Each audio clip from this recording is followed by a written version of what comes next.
Love marriage કોને કહેવાય અને એટ્રેક્શન મેરેજ કોને કહેવાય?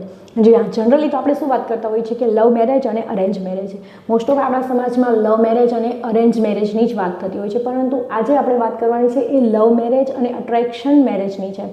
જી હા મિત્રો, કદાચ આવો શબ્દ તમે સાંભળ્યો નહીં હોય, પણ એકવાર વિડીયો જુઓ, તમને સમજાઈ જશે.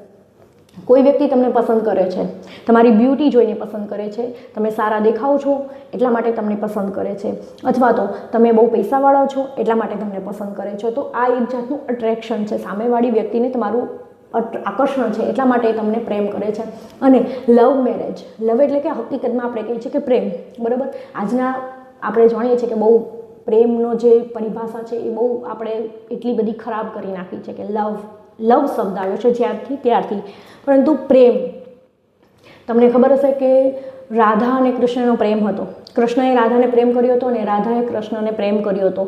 એમાં નિસ્વાર્થ ભાવ હતો, જતું કરવાની લાગણી હતી. પરંતુ આજના સમયમાં આ લવ મેરેજની જગ્યાએ અટ્રેક્શન લવ એ વધી ગયો છે કે સામેવાળી વ્યક્તિને તમારું માત્ર ને માત્ર અટ્રેક્શન હોય છે. હકીકતમાં પ્રેમ હોતો નથી.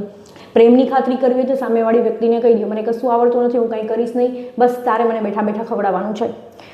અથવા તો મારી કોઈ એવી બેડ હેબિટ છે, મારી કોઈ ખરાબ આદત છે, મારા કોઈ ખરાબ લક્ષણો છે, અથવા તો હું સારી નથી દેખાતી કે હું સારો નથી દેખાતો.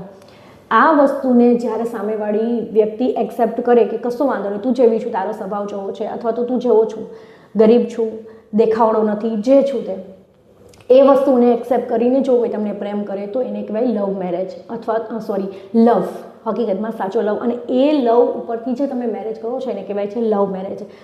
બાકી ખાલી તમારો રૂપ, રંગ અને તમારી પૈસા, તમારા પ્રોપર્ટી જોઈને જે લગ્ન કરવામાં આવતા હોય છે એને અટ્રેક્શન મેરેજ જ કહેવાય છે, એ લવ મેરેજ ના કહેવાય.